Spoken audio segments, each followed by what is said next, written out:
হ্যাঁ করো করো, তোমাদের বললাম তো প্রেজেন্টেশন শুরু করো। হ্যাঁ, আর pen drive as soon as possible আমি পাঠিয়ে দেওয়ার চেষ্টা করছি। ওকে, রাখছি, বাই।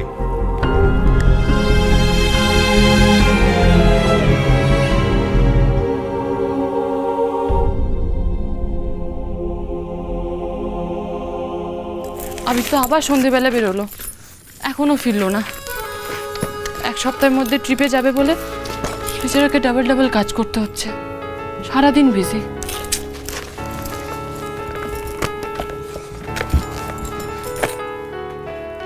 আবির থাকলে প্ল্যানটা নিয়ে আলোচনা করলে ভালো হতো।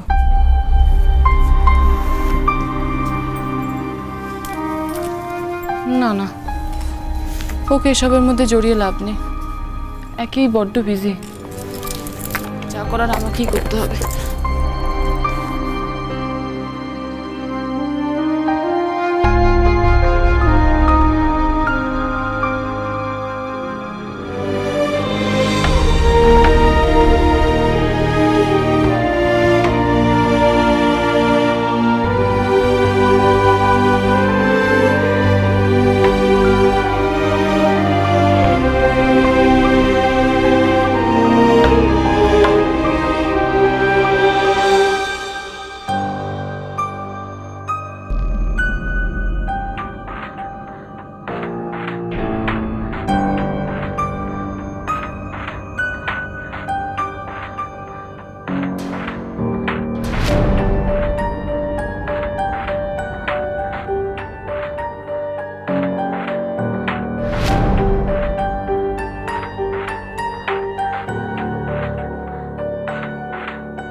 বেগম ফুটবল খেলা দেখছিল।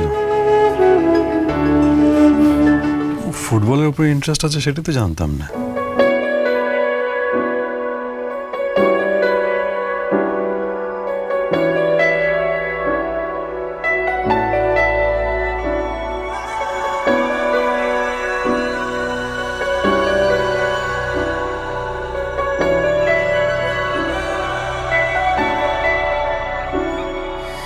इतनी मोहब्बत करो ना, मैं डूब न जाऊं कहीं, वापस किनारे पे आना, मैं भूल न जाऊं कहीं। देखा जब से चेहरा तेरा, मैं तो हफ्तों से सोया नहीं। बोल दो ना जरा दिल में जो है छिपा, मैं किसी से कहूँगा नहीं। बोल दो ना जरा दिल में जो है छिपा, मैं किसी से कहूँगा नहीं, मैं किसी से कहूँगा नहीं। ঘুমের মধ্যে হলেও তুমি নিজে আমাকে নিজের কাছে টেনে নিয়েছো বেগম। এখন কি আমার সময় অস্বস্তি হয় তোমার, নাকি আমি সত্যি তোমার কাছে আসতে পেরেছি?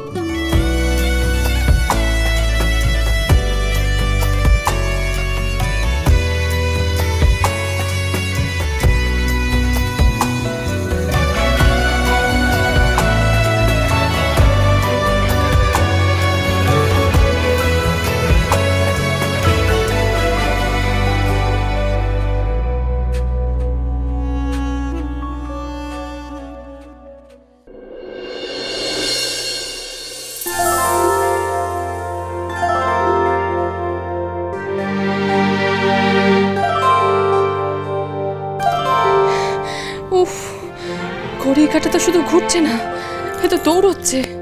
সব কাজ শেষ করে আমাকে বেরোতে হবে। ওই গো বৌদি, যা জামা কাপড়গুলো ছিল সব দিয়ে গেলাম, একটু গুনে নিন। জামা কাপড়? মাকে ডাকি। মা, জামা কাপড় নিয়ে এসেছেন? আজকে কিছু দেওয়ার আছে? হ্যাঁ হ্যাঁ, দেওয়ার আছে দেওয়ার আছে। মা নিয়ে আসি। আর এই যে আজ আপনারে পাইছি। কি ব্যাপার গো দেখি? হ্যাঁ, সাদা জামা কাপড়গুলো কেন রঙিন কইরা দাও? ব্যাপারটা কি? সাদা জামাগুলো আলাদা, রঙিনগুলো আলাদা, এইভাবে দিতে পারো না? দোষ আপনার দিদি, আপনারা তো জামা কাপড়গুলো আলাদা আলাদা করে দিতে পারেন।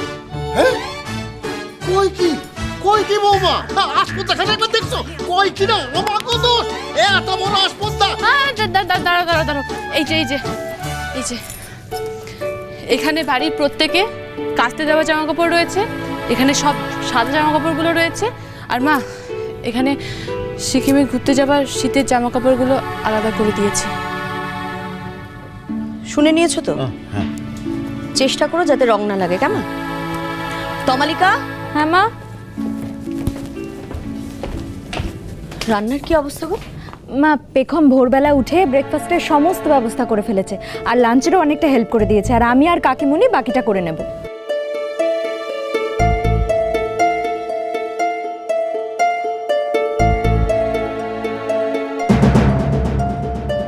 বাড়ি থেকে বেরোবো বলে ভোরবেলা উঠে সব কাজকর্ম গুছিয়ে ফেললাম, কিন্তু মায়ের থেকে কিভাবে পারমিশন চাইবো তো সেটাই বুঝতে পারছি না। তুমি কি কিছু বলবে? হ্যাঁ হ্যাঁ হ্যাঁ মা না মানে ধুর, আসল কথাটা জানালে তো বাড়িতে আবার এই নিয়ে একটা ঝামেলা হতে পারে। কি করবো এখন? জামা কাপড় ভাগাভাগি করে পেখম নিশ্চয় এখানে নাম কিনছিল। এই তো ভাগাভাগি করার নমুনা।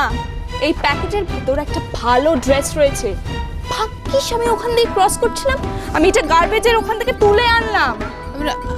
আমি ফেলিনি, আমি কেনই বা ফেলবো? কোথাও ভুল হচ্ছে।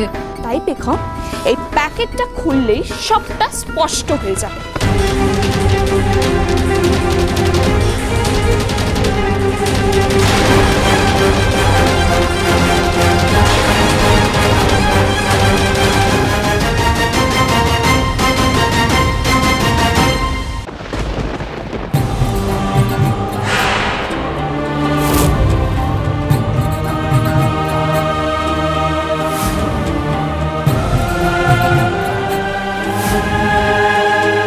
এই শাড়িটা গার্বেজ থেকে কেন তুলে এনেছো মেজ বৌদি? মানে? হ্যাঁ, এই শাড়িটা পেখম নয়, আমি ফেলে দিয়েছি। বর্দি ভাই, তুমি এত দামি শাড়িটা ফেলে দিয়েছো, আমাকে নিয়ে দিতে পারতো তো। মেজ বৌদি, যে বিয়েরই আমার কাছে আর কোনো দাম নেই, সেই বিয়ের এই দামি পোশাকেরও মূল্য আমার কাছে নেই। উল্টে এই শাড়িটা আমার চোখের সামনে থাকলে সব সময়ের জন্য আমার মনে পড়বে যে আমার সাথে কত বড় বিট্রায়াল হয়েছে। তাই আমি চাই না, আমি আর এসব চাই না।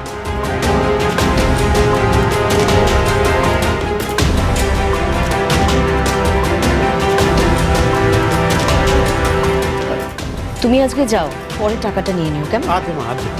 নাও, কই গেল? ধরো।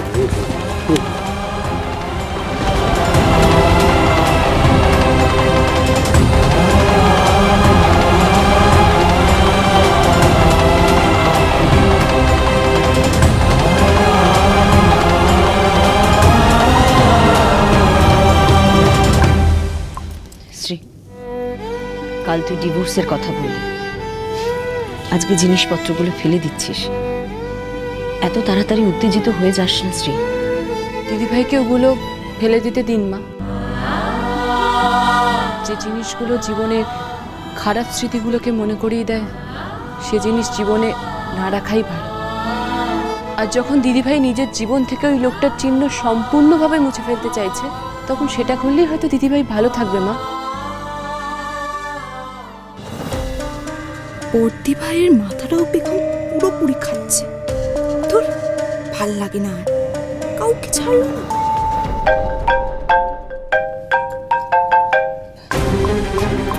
হ্যালো বেগম দি, তুমি যে বললে ক্লাবে আসবে, কোথায় এলে না তো? ইন্দ্রনাথ সেনগুপ্ত তো আর কিছুক্ষণের মধ্যে চলে আসবে, কোথায় তুমি? হ্যাঁ, আমি এক্ষুনি পৌঁছচ্ছি, আসছি। বেগম, তুমি আজও বেরোবে? বড় মা, বেগম কোথায় যাবে তুমি? কাল পুজো দিয়ে ফিরে দেখলাম তখনও তুমি বেরিয়েছো, আজকেও বেরোচ্ছ। কি ব্যাপার বলো তো, কোথায় যাচ্ছ?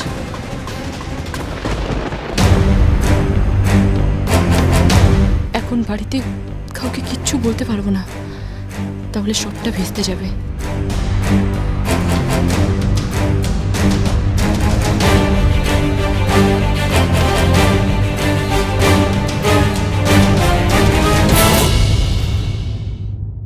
স্যার বলেছিলাম না আপনার সাথে একজন দেখা করতে চায়। নিয়ে এসো। তোমাকে আগে যেন কোথাও দেখেছি। কোথায় দেখবেন? আমার বাড়ি তো সেই রাজারহাট ছাড়িয়ে অনেকটা ভেতরের দিকে। এটা যখন খেলতে চায় কাল থেকে চলে আসো। এখন যাই স্যার। এসো, দাঁড়াও।